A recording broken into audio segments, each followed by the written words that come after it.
Pakistan peoples party के senior रहनुमा नबील गबोल ने अपनी और चेयरमैन पीपी बिलावल भुट्टो की वायरल वीडियो पर वजाहती बयान जारी कर दिया। नबील गबोल ने अपने वीडियो पैगाम में कहा कि मैं एक मरतबा फिर सोशल मीडिया की जीनत बन चुका हूँ और मुझे इल्म हुआ कि दुनिया भर में मेरे कितने चाहने वाले हैं।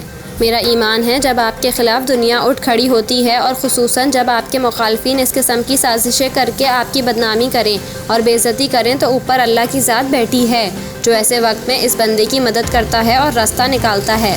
रहनुमा पीपी ने वाक़े की तफसील बताते हुए कहा कि मेयर कराची मुर्तज़ा वहाब की हल्फ बर्दारी की तकरीब में चेयरमैन बिलावल से मेरी मुलाकात हुई और उन्होंने बहुत खुशगवार मूड में मुझसे बात की। मैंने इनको लियारी में होने वाली 16 घंटों की लोड शेडिंग से मुताल्लिक बताया और कहा इसमें आप ज़ाती दिलचस्पी लें।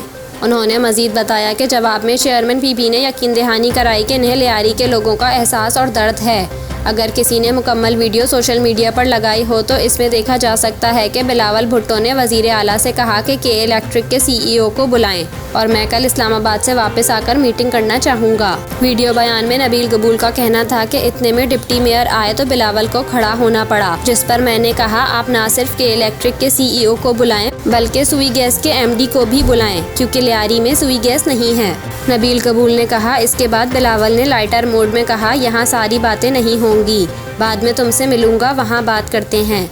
उन्होंने कहा सिर्फ इतनी सी बात थी लेकिन सोशल मीडिया पर गलत बातें फैलाई गईं। अगर मैं लियारी की आवाम के लिए बात करूं और लोग समझे मेरी बेइज्जती हुई है तो मुझे ये बेइज्जती कबूल है।